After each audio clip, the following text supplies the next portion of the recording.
Right, what's up guys? We are back. Before I get going into today's topic, which is 5 reasons why you are struggling to grow muscle tissue, please like the video and subscribe to the channel.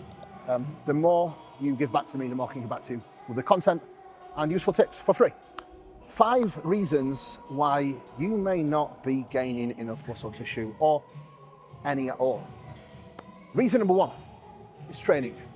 Now, there could be numerous factors that could actually be wrong with your training. The main most important thing when it comes to your training is always going to be effort.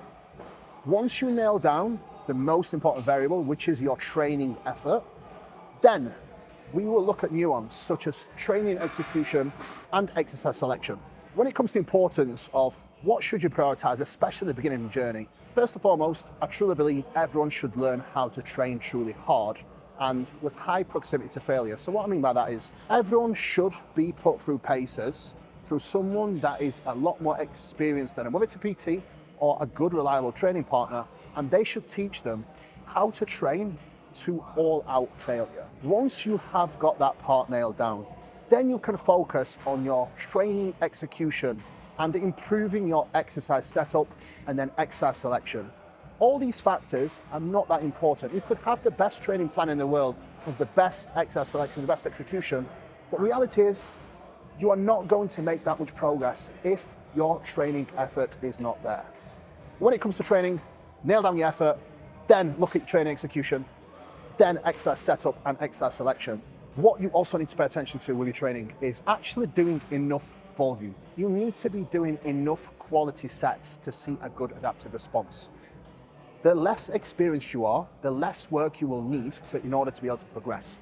More experience you get, the harder your sets will have to be and more work you will have to do to see continuity in the rate of progression through an increase in direct training volume, through addition of extra sets of set extensions, or simply increasing your efforts and increasing the loading.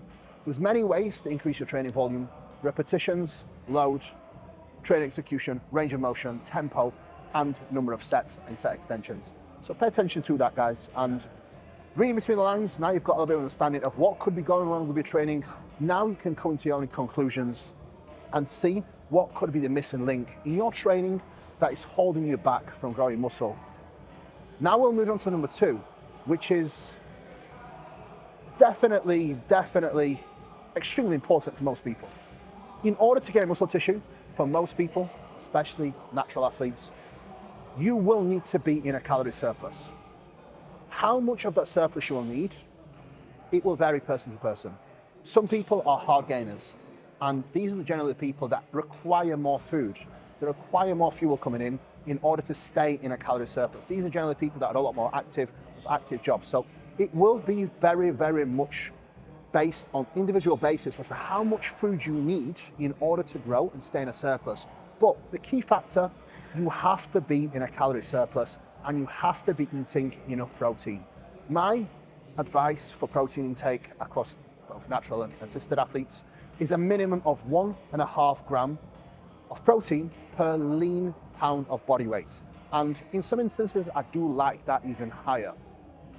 In my opinion, protein can be overused, but also underutilized in this day and age. So 1.5 gram per lean pound of body weight is going to put you in about a perfect spot to gain in a muscle mass.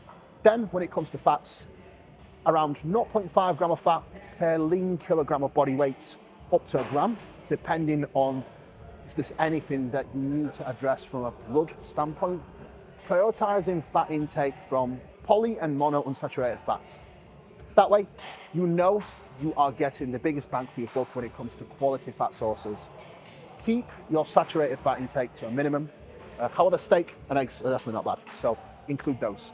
Then, once you've got your baseline macros set with protein and fats, fill in rest with carbohydrates in order to be gaining enough weight to keep you in a surplus. How much should you be gaining? Around 1 pound to 1.5 pounds per week. That will put you in a surplus and keep you in a surplus. You want to grow, you have to be in a calorie surplus, you have to be eating enough, and you have to keep quality nutrition as a priority, making sure that not only you hit your micro and macronutrient needs, but also your micronutrient needs with enough intake of veg and fruits. Super, super important, guys, to keep inflammation down and keep your body in a good, healthy spot. Recovery can make you or break you, quite literally. If you are not getting enough sleep, if you are constantly stressed and overworked and overwhelmed, the likelihood of you recovering well is going to be slim. Now, you can only do what you can recover from. So what I mean by that is, guys, if you're constantly underrecovered, underslept and overstressed, overworked, you are not going to be recovering enough between sessions to see meaningful progression. Your body grows when it's resting.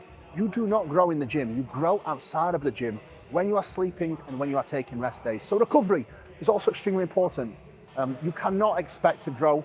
For majority of people, not all, but everyone, not everyone, but some, will not be able to grow training every single day. And again, everything I talk about today, guys, some of it may work for some people, some of it may not. So again, inter-individual response varies person to person massively. Just because someone can get away with training 6 times per week does not mean that you can get away with it. So pay attention to your own recovery and do only what you can recover from. But at the same time, do not be scared to push yourself and overreach. You have to get to a point where you contemplate your life with how smashed you are from training. If you are not getting to that point, you probably are not working hard enough. So don't concern yourself about recovery. Get back to point number 1 and train hard enough. Stress. Stress management is important. And I feel like with working with a lot of coaches and a lot of athletes, majority of stress often comes from lack of discipline and lack of organization. The more organized you are, the more regimented you are with your day-to-day, with your work, with your relationships, with your routine, the less stress you'll experience. If you get on top of your work, you spend your time being productive and not procrastinating, you will keep your stress levels much, much lower. What can cause stress? Relationships, work, personal life, training, that can cause stress in itself. So there's numerous factors that can actually cause stress. For me personally, even little things like social media, I limit my time on social media because it is stressful, it's full of negativity, and I don't really want to be looking on something that's negative and gives me such a stress response. Some stress is good. However, the bad stress we want to limit to the best of our ability and include plenty of rest day, plenty of downtime, plenty of time to actually unwind and relax. It's equally as important. We cannot expect to be like David Goggins and be all out, all in 24/7. It's just not sustainable, not realistic for most people. So pay attention to stress management. Lifestyle plays a huge role on your ability to actually perform and your ability to actually do everything when it comes to eating, when it comes to your time to relax, when it comes to time, recovery time. So your lifestyle and your habits can make you or break you, quite literally. If you find yourself having late nights all the time, partying, not really sticking to a good schedule with your recovery or nutrition or training, you cannot expect good results. Your lifestyle is what's going to dictate how successful you are both in and outside of the gym. And I have experienced that firsthand. The time that I was not really making meaningful progress, and I know I could have done more, was simply down to my lifestyle not quite aligning with my goals. Ever since I've aligned my lifestyle with my goals, I've seen so much more progress than ever, both in business and bodybuilding and relationships. So your lifestyle plays a massive role, and that is generally your day-to-day. How you actually live your life plays a huge role, because how you live your life and your lifestyle will improve your recovery or make it worse, will give you more stress or give you less stress, will improve your training directly and indirectly through your habits and how well you can actually sleep. So your lifestyle really, really molds everything together. So pay attention to that, and that might be the missing link that is holding you back. You could be nailing everything, but if your lifestyle is on point, you're never going to be able to give you 100% across all these other variables that we've mentioned. So guys, 5 reasons why you may not be growing enough muscle and reaching your potential. If you enjoyed this video, please comment, like, share, subscribe.